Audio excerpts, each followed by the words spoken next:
Get ready for your head to explode.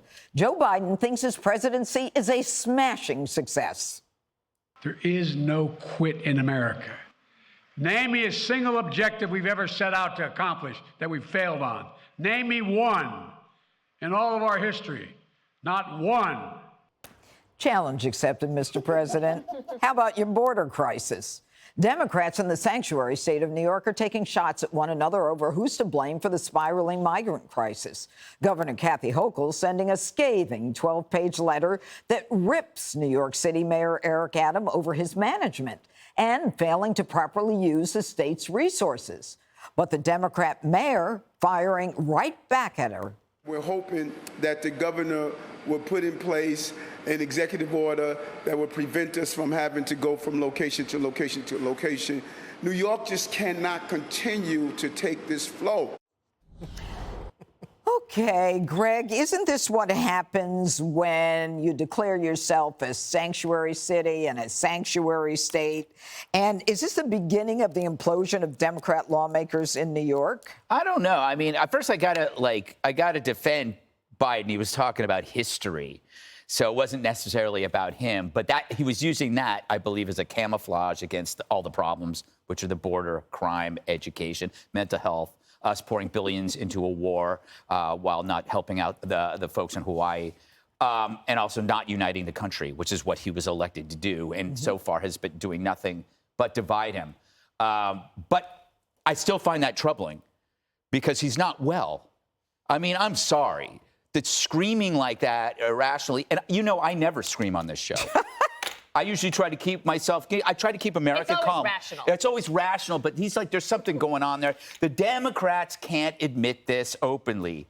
They need to get him off the ticket, but as long as Kamala is there, that means their choice for VP for now forces the P to stay put.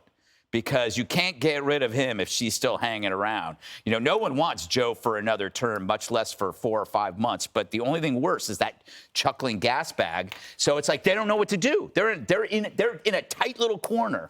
That's why Gavin is licking his chops. He is. Oh, yeah. All right, Dana. To name a few of Biden's accomplishments, let's talk about the border, Afghanistan, the polarization, cost of living, energy dependence, and yet in his mind, he's batting 1,000. You forgot one other thing. My biggest pet peeve right now is the national education scores for K through 12 education. Everything is down, and I'm not saying it's all laid at his feet, but COVID was a huge problem. They refused to acknowledge it, and they continue to back the teachers' unions on all of that, and they won't acknowledge the fact that this is a huge crisis. Former Secretary of State Condoleezza Rice, when she was on Newsroom, she said these test scores in K through 12 education are a national humiliation. So one of the things I would say, do you think that you have a responsibility as president about the education of America's children? I'm just curious, like, do you think that's just something that you should ignore? What about all these people we just talked about who are living on the street? That just increases. We have an 11% homelessness increase year over year, and that's an undercount. We didn't talk about the baby formula issue. Afghanistan. I mean, there's plenty of things. A lot of the things I would say, though, that he considers accomplishments, like he's passed more bills than Obama. Okay, great, but a lot of his accomplishments are vulnerabilities. And one of them he admitted this week. He wishes that he had called the Inflation Reduction Act something else because it wasn't that. It was meant to deal with climate change, which we just talked about. But he has a 60% disapproval on climate change, and he has a 36% approval on the economy. So his accomplishments, as he sees them, are also vulnerabilities, if I can get that word out. And, you know, Charlie, I mean, when Dana talks about the education system, the mess that we're in right now, we are in an embarrassing situation. I mean, compared to many other countries. Now we've got the migrants' kids, the illegal aliens are bringing their kids in, and then these local school districts have to hire teachers who speak not just Spanish, but some people are from Africa, Pakistan, India. What do we do about that? Well, so like we were saying earlier, so much of it is just basic competence. I mean, these are real problems that are going to come about that people are going to have to deal with, and it's going to be an impossible problem, as we've seen, which is why people like Mayor Adams are now shuttling migrants north. But I love your generosity towards Biden talking about the history. And yeah, maybe he was kind of talking about American history, but what's really funny about this is that maybe we did everything right before. Yes. But now all of the problems, and I came up with a long list of them, and you mentioned a lot of them, all of them happened under his watch. Yes. And whether that's why he did the history thing. Yeah, he added that at the end. He goes, in history. But it just goes on. And obviously the unifying the country was like the really big one.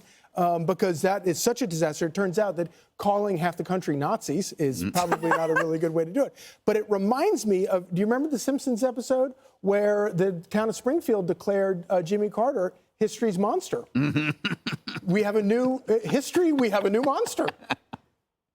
All right, Jessica. Now, Mayor Adams says the cost of paying for these migrants is going to exceed $12 billion. Right. You're a New York City taxpayer. How do you feel about that?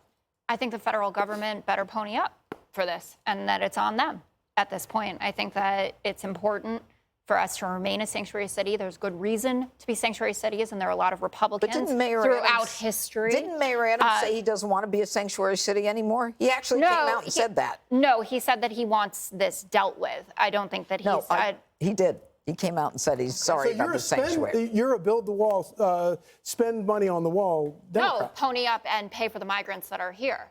The federal government... Which is an incentive. Your federal taxes. It's not their... So the people who are here... They are registered in the system through the CPP-1 app. No, well, it's pretty far to get. The people who got on the buses, right, the Governor Abbott's buses, Ducey's buses, DeSantis's buses, whatever, those are all people that are registered in the system. That's how that works. You couldn't get on those buses without it. That's right. So we know who they are. They have court dates. 7 years from now?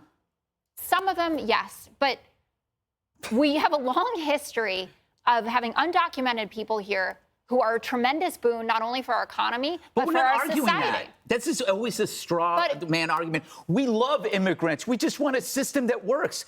You can have both. Why not? For example, if you're saying that the federal has to pony up, what you're saying is continue to provide the incentives that have people cross illegally. No. What we're saying is we need, by the way, we're not reproducing. We need help.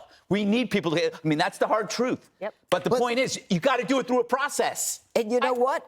Mayor Adams gave a no-bid contract to an organization called DocGo, gave them $432 million that you're paying for to place all these illegals in counties upstate, which is what they criticized the Republican governors for doing. And now they're doing the same thing. Are they now inhumane, racist, and all the other stuff? I didn't use that kind of terminology. I said it was a stunt. And Mayor Adams does enjoy a stunt himself. He's a showman. And that's part of why people like him. Hey, Sean Hannity here. Hey, click here to subscribe to Fox News YouTube page and catch our hottest interviews and most compelling analysis. You will not get it anywhere else.